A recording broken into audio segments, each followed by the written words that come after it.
Hi friends, ಈ ಸಲ IPLನಲ್ಲಿ ಎಷ್ಟು ಮಂದಿ ಕನ್ನಡಿಗರಿದ್ದಾರೆ? ಯಾವ್ಯಾವ ಟೀಮ್ನಲ್ಲಿ ಕನ್ನಡಿಗರು ಇದ್ದಾರೆ? ಎಷ್ಟು ದುಡ್ಡಿಗೆ ಇವರನ್ನ ಖರೀದಿಸಲಾಗಿತ್ತು? ಬೆಂಗಳೂರು ತಂಡದಲ್ಲಿರೋ ಕನ್ನಡಿಗರು ಯಾರು? ಹೆಚ್ಚು ಕನ್ನಡಿಗರು ಇರೋ ತಂಡ ಯಾವುದು? ಎಲ್ಲವನ್ನೂ ಈ ವಿಡಿಯೋದಲ್ಲಿ ಹೇಳ್ತೀವಿ. ಅದಕ್ಕೂ ಮುನ್ನ ನೀವಿನ್ನೂ ನಮ್ಮ ಚಾನಲ್ಗೆ ಸಬ್ಸ್ಕ್ರೈಬ್ ಆಗಿಲ್ಲ ಅಂದರೆ ಈ ಕೂಡಲೇ ಆಗಿ ಪಕ್ಕದ ಗಂಟೆ ಗುರುತಿನ ಮೇಲೆ ಕ್ಲಿಕ್ ಮಾಡಿ. KL ರಾಹುಲ್. ಕನ್ನಡಿಗ KL ರಾಹುಲ್ ಈ ಸಲ ಡೆಲ್ಲಿ ಕ್ಯಾಪಿಟಲ್ಸ್ನಲ್ಲಿ ಆಡ್ತಿದ್ದಾರೆ. ಬೆಂಗಳೂರು ಮೂಲದ ಇವರನ್ನು 14 ಕೋಟಿಗೆ ಡೆಲ್ಲಿ ಕ್ಯಾಪಿಟಲ್ಸ್ ಖರೀದಿಸಿತ್ತು. ಇವರು ಕೀಪಿಂಗ್ ಜೊತೆಗೆ ರೈಟ್ ಹ್ಯಾಂಡ್ ಬ್ಯಾಟರ್ ಆಗಿದ್ದಾರೆ. ಟೀಮ್ ಇಂಡಿಯಾಗೆ ಆಡಿದ ಅನುಭವ ಕೂಡ ಇವರಿಗಿದೆ. ಪ್ರಸಿದ್ಧ ಕೃಷ್ಣ. ಗುಜರಾತ್ ಟೈಟನ್ಸ್ ನಲ್ಲಿ ಆಡ್ತಿರೋ ಪ್ರಸಿದ್ಧ ಕೃಷ್ಣ ಕೂಡ ಬೆಂಗಳೂರು ಮೂಲದವರು.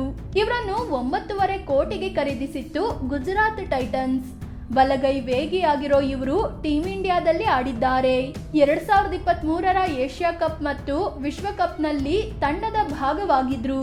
ವೈಶಾಖ್ ವಿಜಯಕುಮಾರ್. ಪಂಜಾಬ್ ಕಿಂಗ್ಸ್ ನಲ್ಲಿ ಆಡ್ತಿರೋ ವೈಶಾಖ್ ವಿಜಯಕುಮಾರ್ ಕೂಡ ಬೆಂಗಳೂರಿನಲ್ಲೇ ಜನಿಸಿದವರು. ಇವರನ್ನ ಪಂಜಾಬ್ 1,80,00,000 ರೂಪಾಯಿಗೆ ಖರೀದಿಸಿತ್ತು.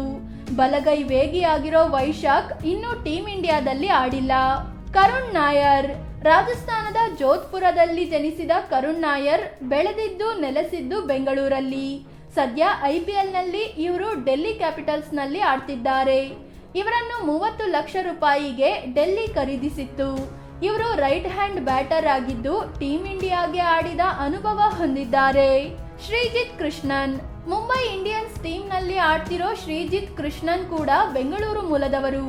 ಇವರನ್ನು ಮುಂಬೈ 30 ಲಕ್ಷಕ್ಕೆ ಖರೀದಿಸಿತ್ತು. ಇವರು ಲೆಫ್ಟ್ ಹ್ಯಾಂಡ್ ಬ್ಯಾಟರ್ ಆಗಿದ್ದು ವಿಕೆಟ್ ಕೀಪರ್ ಕೂಡ ಹೌದು. ಶ್ರೇಯಸ್ ಗೋಪಾಲ್. ಬೆಂಗಳೂರು ಮೂಲದ ಶ್ರೇಯಸ್ ಗೋಪಾಲ್ ಸದ್ಯ ಚೆನ್ನೈ ಸೂಪರ್ ಕಿಂಗ್ಸ್ ತಂಡದಲ್ಲಿ ಆಡ್ತಿದ್ದಾರೆ. ಇವರನ್ನ ಚೆನ್ನೈ 30 ಲಕ್ಷಕ್ಕೆ ಖರೀದಿಸಿತ್ತು. ಇವರು ರೈಟ್ ಹ್ಯಾಂಡ್ ಬ್ಯಾಟಿಂಗ್ ಜೊತೆ ಲೆಗ್ ಸ್ಪಿನ್ ಬೌಲಿಂಗ್ ಕೂಡ ಮಾಡ್ತಾರೆ. ಈ ಮೂಲಕ ಆಲ್ರೌಂಡರ್ ಆಗಿ ಗುರುತಿಸಿಕೊಂಡಿದ್ದಾರೆ. ಮನೀಶ್ ಪಾಂಡೆ. ಉತ್ತರಾಖಂಡ್ನ ನೈನಿತಾಲ್ನಲ್ಲಿ ಜನಿಸಿದ ಮನೀಶ್ ಪಾಂಡೆ ಬೆಳೆದಿದ್ದೆಲ್ಲ ಬೆಂಗಳೂರಿನಲ್ಲಿ. ಸದ್ಯ ಮನೀಶ್ ಪಾಂಡೆ ಕೋಲ್ಕತ್ತಾ ನೈಟ್ ರೈಡರ್ಸ್ ತಂಡದಲ್ಲಿ ಆಡ್ತಿದ್ದಾರೆ. ಅದಕ್ಕಾಗಿ ಇವರು 75 ಲಕ್ಷ ದುಡ್ಡು ಪಡ್ಕೊಂಡಿದ್ದಾರೆ. ಇವರು ರೈಟ್ ಹ್ಯಾಂಡ್ ಬ್ಯಾಟರ್ ಆಗಿದ್ದು ಟೀಮ್ ಇಂಡಿಯಾದಲ್ಲೂ ಆಡಿದ ಅನುಭವ ಹೊಂದಿದ್ದಾರೆ. ಲವ್ನೀತ್ ಸಿಸೋಡಿಯಾ. ಬೆಂಗಳೂರು ಮೂಲದ ಲವ್ನೀತ್ ಸಿಸೋಡಿಯಾ ಕೋಲ್ಕತ್ತಾ ನೈಟ್ ರೈಡರ್ಸ್ ತಂಡದಲ್ಲಿ ಆಡ್ತಿದ್ದಾರೆ. ಇವರನ್ನು 30 ಲಕ್ಷ ರೂಪಾಯಿಗೆ ಕೋಲ್ಕತ್ತಾ ಖರೀದಿಸಿತ್ತು. ಲೆಫ್ಟ್ ಹ್ಯಾಂಡ್ ಬ್ಯಾಟರ್ ಆಗಿದ್ದು ಮೀಡಿಯಂ ಬೌಲರ್ ಕೂಡ ಹೌದು. ಆಲ್ರೌಂಡರ್ ಆಗಿರೋ ಇವರು ಇನ್ನು ಟೀಮ್ ಇಂಡಿಯಾಗೆ ಆಡಿಲ್ಲ. ದೇವದತ್ ಪಡಿಕ್ಕಲ್. ಕೇರಳದ ಎಡಪ್ಪಲ್ನಲ್ಲಿ ಜನಿಸಿದ ಇವರು ನಂತರದಲ್ಲಿ ಬೆಂಗಳೂರು ಕಡೆ ಬಂದು ನೆಲೆಸಿದ್ರು. ಕ್ರಿಕೆಟ್ ಕರಿಯರ್ ಶುರು ಮಾಡಿದ್ದು ಕೂಡ ಬೆಂಗಳೂರಿನಲ್ಲೇ. ಈ IPLನಲ್ಲಿ ದೇವದತ್ ಪಡಿಕ್ಕಲ್ ರಾಯಲ್ ಚಾಲೆಂಜರ್ಸ್ ಬೆಂಗಳೂರು ತಂಡದಲ್ಲಿ ಆಡ್ತಿದ್ದು ಅದಕ್ಕಾಗಿ 2 ಕೋಟಿ ರೂಪಾಯಿ ತಗೊಂಡಿದ್ದಾರೆ. ಇವರು ಲೆಫ್ಟ್ ಹ್ಯಾಂಡ್ ಬ್ಯಾಟರ್ ಆಗಿದ್ದು ಆಫ್ ಸ್ಪಿನ್ ಬೌಲಿಂಗ್ ಕೂಡ ಮಾಡ್ತಾರೆ. ಟೀಮ್ ಇಂಡಿಯಾದಲ್ಲಿ ಆಡಿದ ಅನುಭವ ಕೂಡ ಇವರಿಗಿದೆ. ಮನೋಜ್ ಭಾಂಡಗೆ. ಕನ್ನಡಿಗ ಮನೋಜ್ ಭಾಂಡಗೆ ರಾಯಚೂರು ಮೂಲದವರು. ಸದ್ಯ RCBಯಲ್ಲಿ ಆಡ್ತಿರೋ ಇವರನ್ನು ತಂಡ 30 ಲಕ್ಷಕ್ಕೆ ಖರೀದಿಸಿತ್ತು. ಆಲ್ರೌಂಡರ್ ಆಗಿರೋ ಇವರು ಲೆಫ್ಟ್ ಹ್ಯಾಂಡ್ ಬ್ಯಾಟಿಂಗ್ ಜೊತೆಗೆ ಮೀಡಿಯಂ ಫಾಸ್ಟ್ ಬೌಲರ್ ಕೂಡ ಆಗಿದ್ದಾರೆ. ಅಭಿನವ್ ಮನೋಹರ್. ಬೆಂಗಳೂರು ಮೂಲದ ಅಭಿನವ್ ಮನೋಹರ್ ಸನ್ರೈಸರ್ಸ್ ಹೈದರಾಬಾದ್ ತಂಡದಲ್ಲಿ ಆಡ್ತಿದ್ದಾರೆ. ಇವರನ್ನು ತಂಡ 3,20 ಲಕ್ಷ ರೂಪಾಯಿಗೆ ಖರೀದಿಸಿತ್ತು. ರೈಟ್ ಹ್ಯಾಂಡ್ ಬ್ಯಾಟರ್ ಆಗಿದ್ದು ಬೌಲಿಂಗ್ ಕೂಡ ಮಾಡ್ತಾರೆ. ಆಲ್ರೌಂಡರ್ ಆಗಿ ಗುರುತಿಸಿಕೊಂಡಿದ್ದಾರೆ. ಮನ್ವಂತ್ ಕುಮಾರ್. ಮೈಸೂರು ಮೂಲದ ಮನ್ವಂತ್ ಕುಮಾರ್ ಡೆಲ್ಲಿ ಕ್ಯಾಪಿಟಲ್ಸ್ ತಂಡದಲ್ಲಿ ಆಡ್ತಿದ್ದಾರೆ.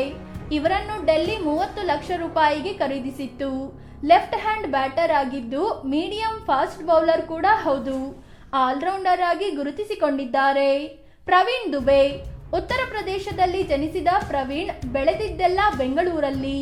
ಇವರು ಸದ್ಯ ಪಂಜಾಬ್ ಕಿಂಗ್ಸ್ ತಂಡದಲ್ಲಿ ಆಡ್ತಿದ್ದಾರೆ. ಇವರನ್ನು ತಂಡ 30 ಲಕ್ಷ ರೂಪಾಯಿಗೆ ಖರೀದಿಸಿತ್ತು.